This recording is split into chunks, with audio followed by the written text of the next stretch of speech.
अंग्रेजों ने जंगलों को छीनने के लिए, क्योंकि उस समय में इंडस्ट्रीज बनाना था उनको, रेलवे लोहा लग रहा था, लकड़ी लग रही थी, रेलवे पटरी की नीचे लकड़ी होती थी ना, तो उनको किस तरफ आना पड़ा संसाधनों के लिए? जंगलों की तरफ।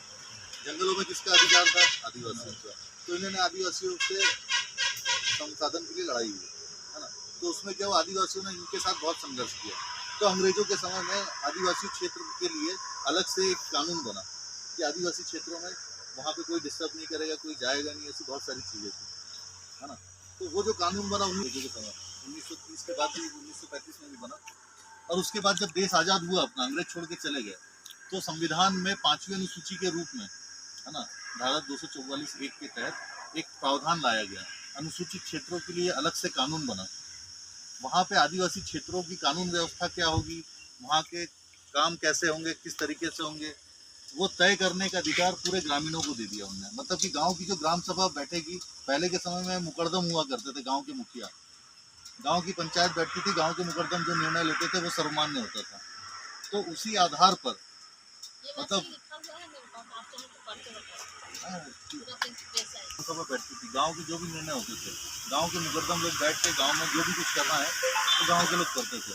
तो पैसेक्ट में भी वही है, ग्राम सभा मतलब कि गांव में रहने वाले जितने भी लोग हैं 18 साल से ऊपर, गांव में जो भी विकास कार्य करना है, उसकी जो भी रूपरेखा बनाना है, तो लोग गांव के लोग मिलकर तय करते थे। भाई हमारे गांव में जैसे बाहरी कोई कंपनी आई कि उसको हमारे गांव में कोई फैक्ट्री खोलना है, तो फिर वो उस पर गाँव की कितनी ज़मीन अधिग्रहण होगी, गांव से कितने लोगों को ज़मीन छोड़ के हटाया जाएगा, उसका विस्थापन किया जाएगा, तो उसके लिए गांव की पूरी ग्राम सभा बैठेगी, गांव के लोग बैठेंगे, वो तय करेंगे कि भैया इनको ज़मीन देना है कि नहीं देना है।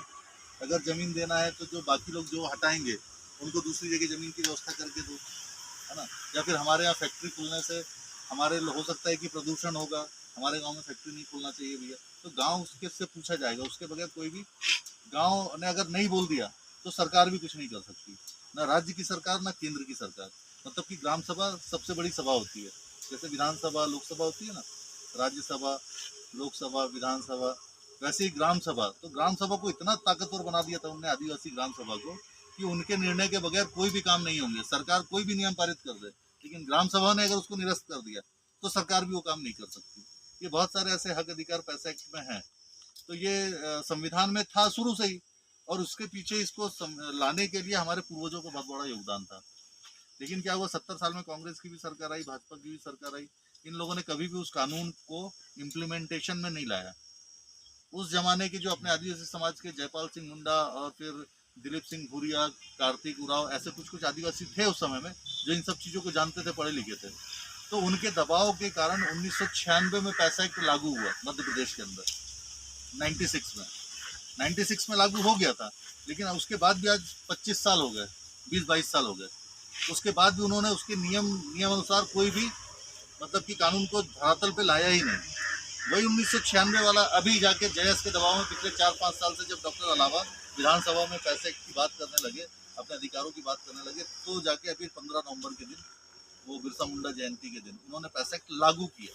जैसे 1996 में लागू किया था, वैसे ही अभी लागू फिर से उसी चीज़ को कर दिया, और उसके नियमों में कुछ कुछ संशोधन कर दिया।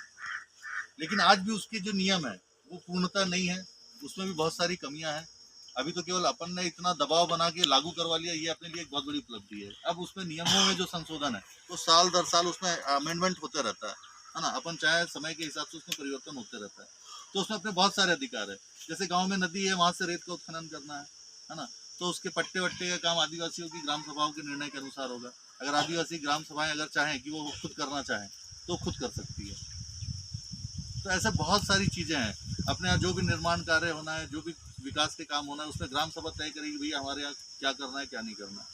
तो ऐसे बहुत सारे हक अधिकार उसमें है, और अगर वो लागू होता है तो हमको मिलेगा। लेकिन 70 साल से तो हुआ नहीं। थोड़ा बहुत दबाव अपन लोगों ने बनाया, तो अभी केवल सरकार ने उसको यस किया है। अब अपने को थोड़ा बहुत और दबाव बनाएंगे तो हो सकता है कि और नए नए नियम आए और अपने को उसके फ़ायदे मिले। अपन चाहते हैं कि भाई अपने क्षेत्र में जो रोजगार से लोग जुड़े, नौकरियां हैं नहीं, छोटे छोटे उद्योग धंधे हों, तो उद्योग धंधों के लिए लोन की व्यवस्था पड़ती है, सरकार में वो भी प्रावधान है लोन का भी। तो आदिवासियों को अलग से व्यवस्था की जाती है। अभी तक क्या होते आया है कि भाई जैसे आदिवासी क्षेत्रों में 100% का है, अगर 10 दुकानें बन रही है तो 10 दुकानें आदिवासियों के लिए रिजर्व रहेगी। अनुसूचित क्षेत्र का कानून ये बोलता है कि 100 में 100 अधिकारी कर्मचारी, यहाँ तक कि IAS IPS से लेके भी सारे के सारे आदिवासी होंगे, आदिवासी क्षेत्रों में, लेकिन अभी तक ऐसा होता नहीं है। तो अपन चाहते हैं कि आदिवासियों के जो भी कानून है, जितने भी हैं, जिससे आदिवासियों को फायदा मिल सकता है, वो सारे के सारे धरातल पर लागू होना चाहिए। बस इसी वजह से हम लोग चाहते हैं कि लेकिन जब तक कि अपन लड़ेंगे नहीं, जब तक कि मांगेंगे नहीं, जब तक कि अपने को कुछ मिलेगा नहीं, तो अपन चाहते हैं कि भाई एकजुट होकर अपन लड़ाई लड़े। और उसी लड़ाई की एक शुरुआत हम लोगों ने की है। उसमें चाहते हैं कि अब हम लोग सब लोग एकजुट होकर जितना अच्छा दबाव बनाएंगे, उतने जल्दी अपने हक अधिकार अपने को मिलेंगे। आज पूरे मध्य प्रदेश के अंदर जैस इस स्थिति में है कि अपने दबाव से कोई भी कानून अपने फेवर में पास करा ले। और अपन इसको अभी अपने समाज के केवल 10 से 15% युवाओं की वजह से आज ये स्थिति है। अगर अपन ने थोड़ी सी और मेहनत कर ली, और भी लोगों को जोड़ लिया अपन ने, और ताकतवर बन गए, और सत्ता में अपनी भागीदारी हो गई, तो अभी हो सकता है कि 10-15 विधायक अगर अपन ने बना लिए, तो हमारे जैसे भी 20 विधायक कांग्रेस छोड़ के भाजपा में चले गए, सरकार गिर गई, भाजपा की सरकार आ गई।